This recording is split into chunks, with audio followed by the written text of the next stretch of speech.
This week's book of the week is The Story of the Human Body by Daniel Lieberman, Evolution, Health and Disease. This is absolutely the most essential book I think you can read on health. This is my favorite, at least the best book I have read on health. So before we begin with the summary, I'm going to summarize the best 5 ideas from this book. Make sure to subscribe to this channel if you haven't yet, because I post a book summary video every week and you don't want to miss my next amazing book summary next week. So and also a quick shout out to bookdeposter.com. I have linked their website on the description, straight link to this book. You can order this and many other books from there, and they have free shipping worldwide, so it's a great bookstore online. So first idea that I like it very much is, or it's not actually that positive, but my first best idea from this book is that we are adapted to crave calorie-rich foods, and today we don't really we don't have a shortage of food. The reason that we are adapted to crave like calorie-rich foods was because in the past the hunter-gatherers, they used to have like long periods of like fasting, because they didn't find food. They needed to like hunt and gather food. So that's why we have evolved to like want to eat a lot of calories, because they used to have to eat a lot at once because they didn't know when the next food would be there. So we still have those cravings, but of course we have an abundance of food. We never have that famine. We are prepared for a famine that never comes, essentially. So that's first. That makes like weight loss and weight control and everything hard because of that. Now, second, many diseases today are actually mismatched diseases. They come from mismatches because we are able to do something else or to live in different environments. But today everything is so different. Like we sit way more. We live in environments that are different. Like we sleep on a bed that's like a couple of feet from the floor and everything, and we eat different foods, everything. We drive cars, so some of those things, they cause diseases, mismatched diseases, like he had a list here. Well, depression was one. Many diseases are really just mismatched diseases, and they are really serious because many people, and you included,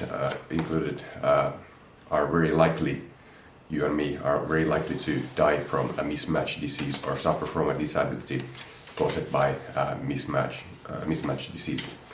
And then third point is that hunter-gatherers, they used to sleep very differently than us today. They woke up at like 6:30 to 7 a.m. in the morning when the sun got up, and they went to bed at 9 p.m. Around 9 p.m. when the sun goes down. And they also took 1 to 2 hour naps during the day. So that's a lot more than I have done and what many people do. Of course, I don't know if you need to live exactly like that, but you should live similarly to them. Not many people can like practically sleep 2 hours.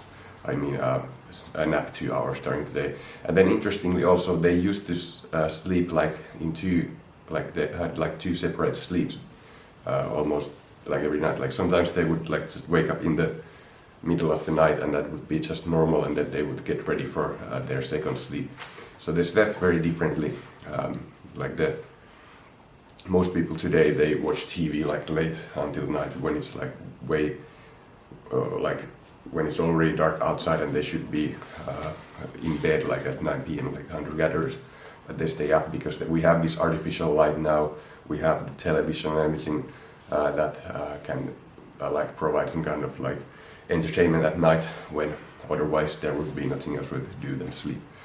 But now, fourth point is that just as your bones need stress to grow, your immune system needs germs to mature properly. So it's not good to like disinfect everything like this, use like this disinfectants and everything on your house and your hands and everything, and constantly like wash everything we need those germs and we need microbes for our immune systems. It's important to stress the immune system a little bit, not constantly wash your hands and desensitize your hands and everything like that. So that's idea 4. And 5th idea is that you don't want to spend too many hours or too long hours reading or staring at a phone or screen or anything, because it causes myopia, which is like nearsightedness, and it actually literally elongates the eyeball. Actually, if you read like too much or use your phone too much, your eye actually grows longer this way, and then you cannot see like that far away anymore. You have like nearsightedness, so that's very serious as well. So yeah, he got it like a study here or something, that if children read more than 2 books a week, they are very likely to develop like nearsightedness. But of course, reading is actually requires a lot of concentration from the eyes, so you don't want to read too much. But of course, reading is a good thing. You still want to do some of it. But what about the phone and the computer screen or everything? That we do way too much today, and we need to reduce as well. Many people don't need to reduce reading, and I think reading a book a week is really great.